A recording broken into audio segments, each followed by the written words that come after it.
சற்றுமுன் வெளியான தகவல். அதாவது 50,000 அடிப்படை ஊதியம் ஓய்வூதியதாரர்களுக்கு எவ்வளவு கிடைக்கும்? அத பத்தி தான் பார்க்க போறோம். நீங்க நம்ம சேனல சப்ஸ்கிரைப் பண்ணாம இருந்தீங்கன்னா, மறக்காம லைக் பண்ணிக்கோங்க, சப்ஸ்கிரைப் பண்ணிக்கோங்க. மற்றவர்களுக்கு தெரியப்படுத்த ஷேர் பண்ணுங்க. பொதுவாக பொதுத்துறையாக இருந்தாலும் சரி, தனியார் துறையாக இருந்தாலும் சரி, மாத சம்பளம் வாங்கும் அனைவருக்கும் ஊதியம் ஒரு முக்கியமாக அம்சமாக கருதப்படுகிறது. பணி ஓய்வுக்கு பிறகு கிடைக்கக்கூடிய ஓய்வூதியமும் ஒரு முக்கியமானதாக அம்சமாக உள்ளது. ஓய்வு பெற்ற பிறகு மாதம் மாதம் எவ்வளவு ஓய்வூதியம் கிடைக்கும்? இது வாழ்க்கையை நடத்த போதுமானதாக இருக்குமா? இப்படி பல கேள்விகள் பெரும்பாலும் அனைவருக்கும் இருப்பதுண்டு. இந்த பதிவில் ஒரு உதாரணத்தின் மூலம் தனியார் துறை ஊழியர்களுக்கு கிடைக்கும் ஓய்வூதியம் பற்றி புரிந்து கொள்ளலாம். ஒருவரது அடிப்படை சம்பளம் மாதம் ரூபாய் 50,000 என்று வைத்துக் கொள்ளுவோம். இபிஎஸ் கீழின் 20, 25 மற்றும் 30 ஆண்டுகள் சேவைக்கு பிறகு அவர் எவ்வளவு ஓய்வூதியம் பெற முடியும் என்பதை இங்கே பார்க்கலாம். முதலில் ஊழியர் ஓய்வூதிய திட்டம் என்றால் என்ன என்பதை பற்றி தெரிந்து கொள்வோம். இபிஎஸ் அதாவது ஊழியர் ஓய்வூதிய திட்டம் என்பது ஒரு அரசாங்க திட்டமாகும். இது ஓய்வுக்கு பிறகு ஒழுங்கமைக்கப்பட்ட துறை ஊழியர்களுக்கு வழக்கமான வருமானத்தை வழங்குவதற்காக உருவாக்கப்பட்டது. இதற்கு இபிஎஃப்ஓ கணக்கு இருப்பது அவசியம். இபிஎஃப் கணக்கில் ஊழியர்கள் மாதம் மாதம் தங்கள் ஊதியத்தில் 12% தொகையை டெபாசிட் செய்கிறார்கள். அதேபோல தொகையை நிறுவனமும் டெபாசிட் செய்கிறது. ஊழியர் டெபாசிட் செய்யும் தொகையில் ஒரு பகுதி இபிஎஸ் கணக்கிற்கும் ஒரு பகுதி இபிஎஸ் கணக்கிற்கும் ஒரு பகுதி இபிஎஃப் கணக்கிற்கும் ஒரு பகுதி இபிஎஸ் பகுதி கணக்கிற்கும் செல்கிறது. இந்த நிதிநிலையிலிருந்து ஓய்வு பெற்ற பிறகு ஊழியர்கள் ஓய்வூதியம் வழங்கப்படுகிறது. சரி, இப்பொழுது இபிஎஃப் உறுப்பினர்களுக்கு எப்போது ஓய்வூதியம் கிடைக்கும்? அதை பற்றி தான் பார்க்க போறோம். அதாவது மக்கள் எல்லாருமே ஆர்வமா காத்திருப்பாங்க. அனைத்து ஊழியர்களுக்கும் 10 வருட சேவையை முடித்த பிறகு இபிஎஸ்ஸின் கீழ் ஓய்வூதியம் பெற தகுதி பெறுகிறார்கள். 50 வயதில் முன்கூட்டியே ஓய்வு பெற்றாலும் அப்போது ஓய்வூதியம் பெறலாம். ஆனால் இது ஓய்வூதிய தொகை குறையும். வழக்கமான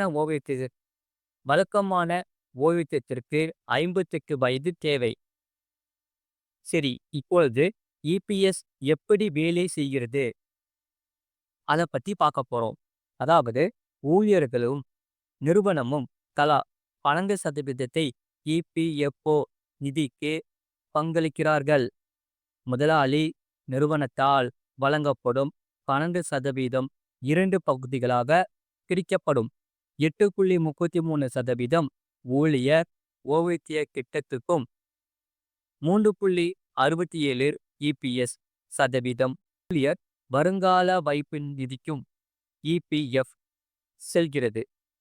இந்த இபிஎஸ் நிதியிலிருந்து ஓய்வு பெற்ற பிறகு ஓய்வூதியம் வழங்கப்படுகிறது.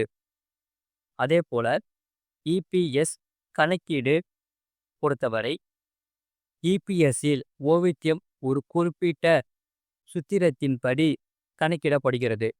அதற்கு ஒரு வரம்பு உள்ளது.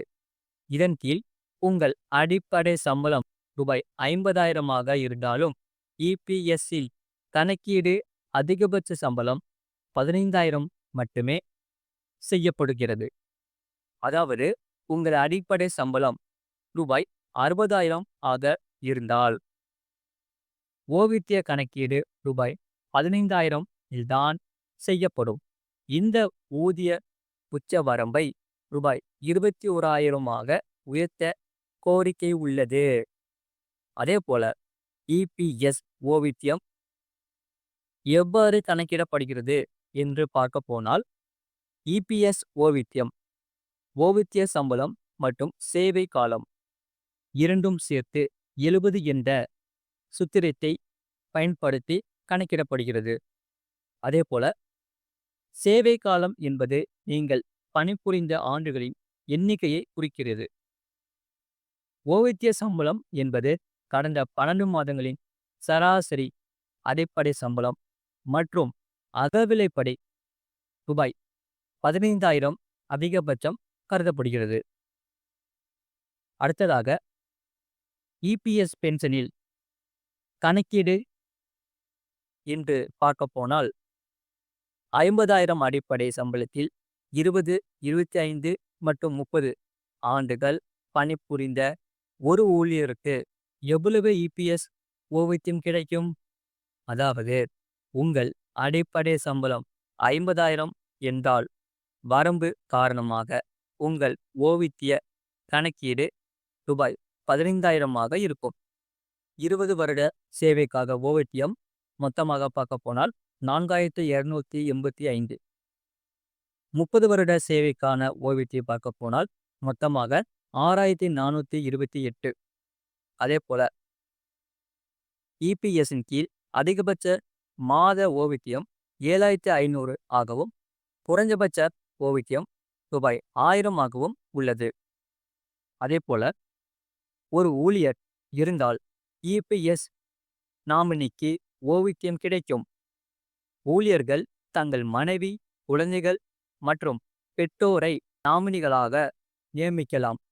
குறிப்பாக குடும்பம் இல்லை என்றால் எந்த ஒரு நம்பகரமான நபரையும் நாமினியாக நியமிக்கலாம். இது போன்ற செய்திகளை உடனுக்குடன் அறிந்து கொள்ள மறக்காம சேனலை சப்ஸ்கிரைப் செய்யுங்கள், மற்றவர்களுக்கு தெரியப்படுத்த ஷேர் செய்யுங்கள். அது மட்டும் இல்லாமல் கடந்த மாத தொடக்கத்தில் உச்சத்திற்கு போன தங்கம் விலை அதன் பிறகு மெல்ல மெல்ல குறைந்தே வருகிறது. இதனால் மக்கள் குஷியில் உள்ளனர். அதாவது வரும் காலங்களில் தங்கம் விலை எப்படி இருக்கும் என்பது இங்கே பார்க்கலாம். ட்ரம்ப் ரெசிப்ரோக்கல் வரியை அறிவித்தவுடன் தங்கம் விலை பறக்க தொடங்கிவிட்டது. அதன் பிறகு ட்ரம்ப் தினசரி ஒரு அறிவிப்பு, சீனாவுடன் வரி என ஒவ்வொரு நாளும் ஒவ்வொரு விஷயத்தையும் பண்ண தங்கம் விலை புதிய உச்சத்திற்கு பறந்துள்ளது.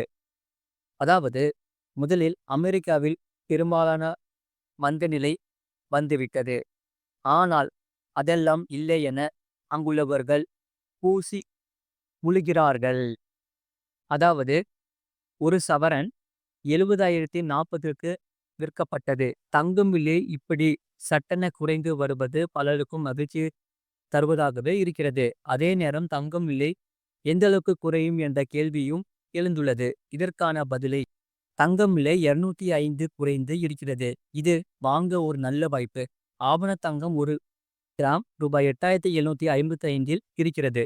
இது போன்ற செய்திகளை உடனுக்குடன் அறிந்து கொள்ள மறக்காம சேனலை சப்ஸ்கிரைப் செய்யுங்கள், மற்றவர்களுக்கு தெரியப்படுத்த ஷேர் செய்யுங்கள்.